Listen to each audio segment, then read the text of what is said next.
আসসালামু আলাইকুম। আজকের প্রতিবেদনের মধ্যে আমি আপনাদেরকে জানানোর চেষ্টা করব যে যিনি নোয়াখালী অঞ্চলে বসে থেকে সুন্দর একটি উদ্যোগ গ্রহণ করেছেন, সেটা হচ্ছে বেজিং হাঁসের মার্কেটিং। আপনারা জেনে থাকবেন যে বাংলাদেশের মধ্যে অন্যান্য হাঁসের মার্কেটিং ব্যবস্থাপনা সুন্দর থাকলেও, অ্যাভেলেবেলভাবে বেচা কিনা হয়ে থাকলেও বেজিং হাঁসটি কিন্তু আসলেই ওরকমভাবে ভালোভাবে বেচা কিনা বা বেশি বেশি বেচা কিনা হচ্ছে না, যার কারণে বেজিং হাঁস লালন পালন করতে অনেকে ভয় পাচ্ছেন।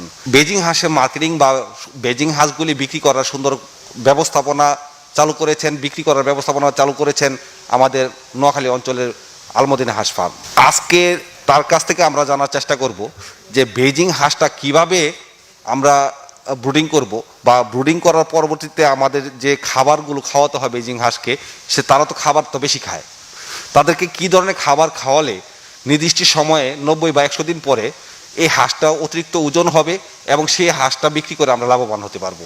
আমরা আর্থিকভাবে খাবার খরচটাও অনেকটা কম হবে। খাবার খরচটা কিভাবে কমানো যায়, লাভ বেশি করা যায়, সেই জিনিসটা আজকে তাদের কাছ থেকে জানবো।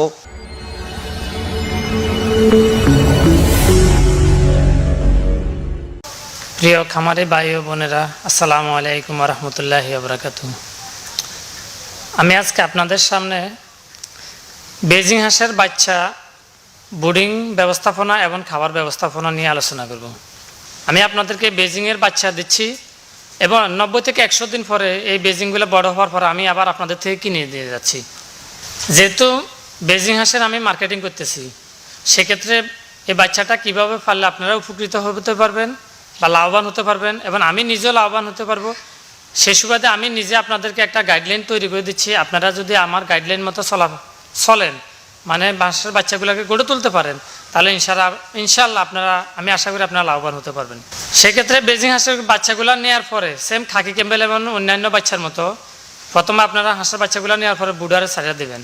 বুডারে ছাড়িয়ে দেওয়ার পরে বাচ্চাগুলো 10 মিনিট পরে সর্বপ্রথম লাইসোবেট অথবা স্যালাইন মিশ্রিত যে কোনো পানি খাওয়াবেন, পরিষ্কার পানি খাওয়াতে চেষ্টা করবেন সবসময়। তার 10 থেকে 15 মিনিট অথবা 20 মিনিট পরে আপনারা ব্রয়লার স্টার্টার ফিড দিবেন। আপনাদেরকে এর ভিতর আরেকটা কথা আমি বলে নিচ্ছি, সেটা হচ্ছে আপনারা কেউ সিডামুড়ি খাওয়াবেন না। এই প্রশ্নটা অনেকে করেন, এর উত্তর আমি সর্বপ্রথম যখন বাচ্চা নিয়ে ভিডিও করতেছি তখন থেকে বলতেছি। একই প্রশ্ন এখনও আমাকে ফোন করে বারবার বলে, ভাই সিডামুড়ি খাওয়াবো। ভাই একটা কথা বারবার আপনাদেরকে বলতেছি এবং এমনও বলতেছি, আপনারা আমাদের ভিডিওগুলো দেখেন, আপনারা কখনো সিডামুড়ি খাওয়াবেন না। শুরুতে নেওয়ার পরে বাচ্চা ছাড়ার পরে 10 থেকে 15 মিনিট বা সর্বোচ্চ আধা ঘন্টার ভিতরে ব্রয়লার স্টার্টার ফিড খাবার দেবেন। এই ব্রয়লার স্টার্টার ফিড খাবারটা আপনারা 1 থেকে 15 দিন বয়স পর্যন্ত দিবেন। বেজিংয়ের বেলায় 1 থেকে 15 দিন পর্যন্ত দিবেন। 16 দিন বয়স থেকে আপনারা ব্রয়লার স্টার্টার ফিডের বন্ধ করে দেওয়া, সেক্ষেত্রে ব্রয়লার গোয়ারটা দেবেন। সকালবেলা ব্রয়লার গোয়ার খাবারটা দেবেন। দুপুরবেলা যদি আপনারা পারেন, সবসাথে আপনাদের এই কথা বলার উদ্দেশ্য যে আপনাদের খানা খরচ কমানোর জন্য, যেহেতু আপনারা এটা বিক্রি করবেন, মাংসের জন্য করতেছি আমরা হাঁসটা, এখানে আমরা কীভাবে 2 টাকা প্রফিট করতে হবে আমাদেরকে সে চিন্তা করতে হবে। তার ধারাবাহিকতা আমি এই জন্য এই কথাগুলো বলতেছি। আপনারা 16 দিন বয়স থেকে সকালবেলা ব্রয়লার গোয়ার খাবার দেবেন। দুপুরে দেবেন আপনারা গোল আলু, যেই আলুটা আমরা বাজার থেকে গোল আলু কিনে খাই, ওই গোল আলু নিয়ে আপনার গোল আলুকে 4 টুকরা করবেন। একটা আলু থেকে 4 থেকে 6টা টুকরা করবেন, করে আমরা সিদ্ধ করব। সকাল 10টা থেকে 11টার ভিতরে আমরা আলুটাকে একটু পরিমাণ মতো লবণ এবং হলুদ, যেটা আমরা রান্না করার পরিমাণ মতো দিই, সেম পরিমাণের লবণ এবং হলুদ দিয়ে আলুটাকে আমরা সিদ্ধ করব। আলুটাকে সিদ্ধ করে কিছুক্ষণ ঠান্ডা করে ওই আলুকে আমরা আমাদের হাঁসের বাচ্চাগুলোকে খেতে পেয়ে এভাবে আমরা টানা বিক্রির আগের দিন পর্যন্ত খাওয়াতে পারবো। সেক্ষেত্রে আমাদের খাবার খরচ যাবে প্রতি কেজিতে সর্বোচ্চ 15 থেকে 16 টাকা। তা বাস্তব প্রমাণিত এবং আমি আগে দিচ্ছি অনেককে, আমি নিজেও ব্যবহার করতেছি। আমরা ইনশাল্লাহ ফর্মুলাটা ব্যবহার করতে চেষ্টা করব। এটা দুপুরেও দিতে পারি, আমরা বিকেলেও দিতে পারি। তার পাশাপাশি আমরা দুপুরে অথবা বিকেলে আরেকটা খাদ্য দিতে পারি। যদি আমি দুপুরে আলু দিই, বিকেলে দিব আমি ন্যাচারাল খাবার কি সেক্ষেত্রে আমি এজলা দিতে পারি, শেওলা দিতে পারি, দেশীয় যত রকমের শাক সবজি, পুঁই শাক, লাল শাক, পালং শাক, এগুলো আমি সবই দিতে পারি। তারপরে মলিশা শাক দিতে পারি, হাইড্রোফোনিক গাছ দিতে পারি। মূল কথা হচ্ছে একবেলা আমি ন্যাচারাল খাবার দেব, একবেলা আমি আলু সিদ্ধ করে খাওয়াবো, সকালবেলা আমি ব্রয়লার গোয়ার খাবার দেব। এভাবে যদি আমরা হাঁসের বাচ্চাকে খাওয়া যেতে পারি, ইনশাল্লাহ আমরা এখানে অবশ্যই লাভবান হতে পারবো। এই কারণে লাভবান হতে পারবো, এবারটা আমি পরীক্ষিত এবং আমি হিসাব নিকাশ করে দেখছি। প্রতি কেজি মাংস গড়ে তুলতে সর্বোচ্চ আমার খরচ আছে 130-140, সর্বোচ্চ 150 টাকা। এর উপরে কোনোভাবে সম্ভব যাবে না। আপনারা যদি আমার এই সাজেশনটা যদি ফলো করেন তাহলে ইনশাল্লাহ আপনারা বেজিং হাঁস করে লাভবান হতে পারেন। অন্যথায় আপনারা যদি শুধু ব্রয়লার খাবার খাওয়াই গেলেন, আপনার দিন শেষে বলবেন যে ভাই আমি বেজিং করছি, আমার একটা হাঁসে 500-600 টাকা খরচ চলে গেছে, এখন আমি বিক্রি করলে পারবো 500-600 টাকা। সেক্ষেত্রে তো আপনি ব্যবসা করতে পারবেন না। আপনি ব্যবসা করলে একটু কষ্ট করতে হবে, আপনাকে একটু শ্রম দিতে হবে। আপনি যেখানে যেভাবে 2 টাকা সেভ করতে পারেন ওই ফর্মুলা আপনাকে অবলম্বন করতে হবে। আর ওই ফর্মুলা অবলম্বন করতে হলে অবশ্যই আপনি এইসব খাদ্যগুলো অবশ্যই আপনাকে খাওয়াতে হবে। এই জন্য আপনাদেরকে আজকে এই ভিডিওটা আমার করা, আপনারা অবশ্যই এটাকে ফলো করবেন। ভিডিওটা একটু না টেনে পুনরায় দেখবেন, একবার না বুঝলে পুনরায় দেখবেন, এবং না বুঝলে তারপরে যদি আপনাদের কোনো অসুবিধা হয় আমার সাথে যোগাযোগ করবেন। ইনশাল্লাহ আমি আপনাদেরকে সর্বাত্মক সহযোগিতা সাজেশন ইনশাল্লাহ দিয়ে যাবো। আগেও দিচ্ছি, এখনও দিচ্ছি, ভবিষ্যতে ইনশাল্লাহ দিয়ে যাব।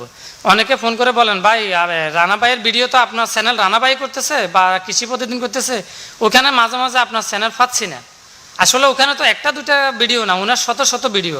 সেক্ষেত্রে কখনো পাইতেও পারেন, কখনো নাও পাইতে পারেন। সেক্ষেত্রে আপনারা আমার চ্যানেল দেখতে চাইলে শুধু আলমদিনা হাঁস ফার্ম দিয়ে সার্চ দিবেন, ইনশাল্লাহ আমার চ্যানেল দেখবেন, অবশ্যই দেখবেন।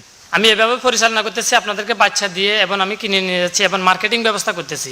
আপনাদের সবাই দোয়ায় সহযোগিতায় আমি যে এইভাবে ব্যবসা করতেছি, যেন এই ব্যবসাটাকে সামনের দিকে এগিয়ে নিয়ে যেতে পারি। আপনাদের সকলের সর্বাত্মক সহযোগিতা এবং দোয়া কামনা করছি। এ বলে আজকের জন্য এখানে শেষ করছি। আসসালামু আলাইকুম রহমতুল্লাহ। যিনি এই দুর্ভিক্ষ সময় বলতে আমি এটাকে বোঝাচ্ছি যে জিনিং হাঁস, খাকি ক্যাম্বেল হাঁস যেভাবে অ্যাভেলেবেল বেচে কেনা হচ্ছে সেইভাবে কিন্তু বেজিং হাঁস বেচে কেনা হচ্ছে না। সেই জন্য উনি মার্কেটিংয়ের ব্যবস্থাপনা যে ব্যাপারটি হাতে নিয়েছেন এবং বাংলাদেশে বিভিন্ন মানুষকে উপকার করছেন, যারা বেজিং হাঁস লালন পালন করে মাংসের জন্য বড় করে বিক্রি করতে গেলে বিক্রি করতে পারছেন না, এবং তাদেরকেই সেই সুযোগটি করে দিচ্ছেন বিক্রি করার। সেটা হচ্ছে আলমদিনা হাঁস ফার্ম। উনি এই মাংসের জন্য বিক্রি বা মাংসের জন্য উপযুক্ত করার জন্য যেই পর্যায়ক্রমে যে পদক্ষেপগুলো গ্রহণ করেছেন বা যে পদক্ষেপগুলোর কথা আপনাদের সামনে আলোচনা করেছেন, সেগুলো আপনারা মেনে চলার চেষ্টা করুন, অথবা আপনারা নিজেরা বিবেক বুদ্ধি দিয়ে চিন্তা ভাবনা করুন। আসলে যদি এভাবেই সম্ভব হয় তাহলে আপনারা 2টা পয়সার মুখ দেখতে পারবেন। আর পয়সার মুখ দেখতে পারলেই আপনারা এই হাঁস পালনে আপনারা উৎসাহিত হবেন। তারই ধারাবাহিকতায় আমাদের আলমদিনা হাঁস ফার্ম যেভাবে আপনাদেরকে সাজেশন দিবেন সেভাবে চললে হয়তো আশা করি আপনারা ভালো রেজাল্ট করতে পারবেন। এই আশা ব্যক্ত করে আজকের মতো এখানে বিদায় নিচ্ছি। আপনারা ভালো থাকুন, সুস্থ থাকুন। আল্লাহ হাফিজ।